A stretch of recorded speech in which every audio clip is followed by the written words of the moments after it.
Hai semua, kali ini kita akan membahas tentang revolusi hijau, sebuah inovasi besar di dunia pertanian yang mengubah cara kita memproduksi pangan. Apa itu revolusi hijau? Revolusi hijau adalah transformasi besar dalam pertanian pada pertengahan abad ke-20 yang bertujuan meningkatkan hasil panen guna mengatasi krisis pangan. Teknologi baru seperti varietas unggul, pupuk kimia, pestisida, sistem irigasi efisien, dan mekanisasi pertanian mulai diterapkan secara luas. Namun, di balik keberhasilannya, revolusi hijau juga menimbulkan tantangan seperti ketergantungan pada bahan kimia, degradasi lingkungan, dan kesenjangan sosial ekonomi.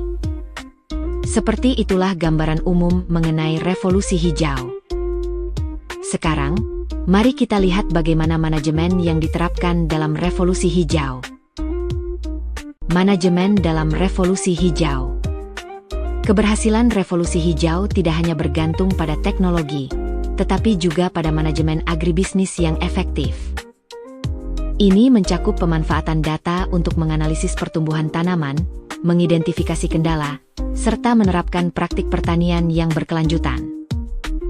Selain itu, strategi pemasaran juga penting agar petani mendapatkan harga yang adil, sehingga mereka terus termotivasi untuk berinovasi. Lalu, bagaimana awal mula revolusi hijau ini berkembang? Mari kita lihat sejarahnya. Sejarah revolusi hijau.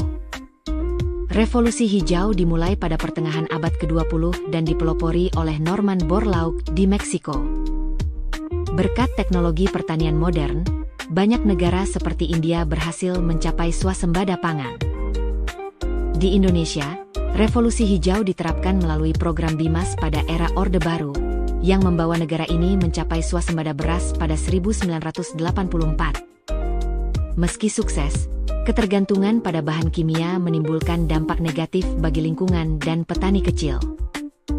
Setelah memahami sejarahnya, bagaimana penerapannya di Indonesia? Yuk, kita bahas lebih mendalam. Penerapan revolusi hijau di Indonesia. Di Indonesia, revolusi hijau diterapkan melalui 4 aspek utama, yaitu 1. Sistem irigasi untuk penyediaan air. 2. Penggunaan pupuk secara optimal. 3. Penggunaan pestisida sesuai kebutuhan. 4. Varietas unggul untuk hasil panen lebih tinggi. Pemerintah juga mendukung revolusi hijau dengan 4 strategi. 1. Intensifikasi pertanian melalui teknik panca usaha tani. 2. Ekstensifikasi pertanian dengan memperluas lahan pertanian. 3. Diversifikasi pertanian agar lebih beragam dan tidak bergantung pada satu jenis tanaman. 4. Rehabilitasi pertanian untuk memulihkan lahan kritis. Namun, di balik penerapan revolusi hijau, ada dampak positif dan negatif yang harus diperhatikan. Dampak revolusi hijau. Revolusi hijau membawa perubahan besar dalam sistem pertanian dunia, termasuk di Indonesia. Meski sukses meningkatkan produksi pangan, ada berbagai dampak yang perlu diperhatikan. Dampak positif. 1. Peningkatan produksi pangan.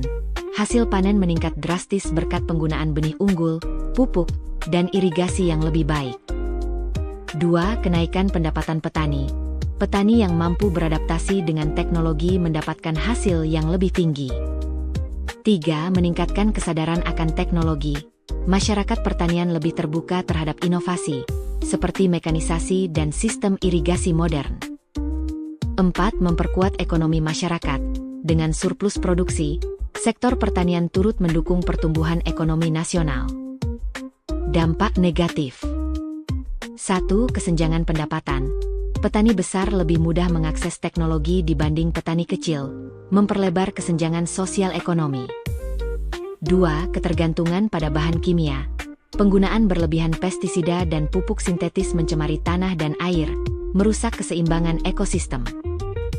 3. Berkurangnya keanekaragaman hayati. Penanaman hanya beberapa jenis tanaman unggul menyebabkan hilangnya varietas lokal. 4. Polusi lingkungan. Pembakaran sisa tanaman dan penggunaan mesin pertanian menghasilkan emisi gas rumah kaca. Namun, Di samping dampak positif dan negatif yang ditimbulkan, revolusi hijau terus mengalami perkembangan dan adaptasi di berbagai negara, termasuk Indonesia. Penerapan revolusi hijau di Indonesia terjadi pada masa Orde Baru. Pada tahun 1970 hingga 1980, pemerintahan Orde Baru melakukan investasi besar-besaran terhadap sektor pertanian. Pemerintah Orde Baru membangun dan mengembangkan program-program modernisasi pertanian yang bertujuan untuk meningkatkan produksi pertanian Indonesia. Akibat pelaksanaan revolusi hijau di Indonesia, produksi tanaman pangan khususnya padi meningkat dengan pesat pada tahun 1980-an.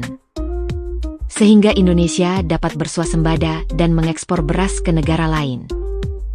Menjelang akhir kekuasaannya, pemerintah mencanangkan Gemapalagung yang akhirnya tidak dapat terwujud. Jadi, apakah revolusi hijau masih relevan untuk pertanian modern? Berikan pendapat kalian di kolom komentar.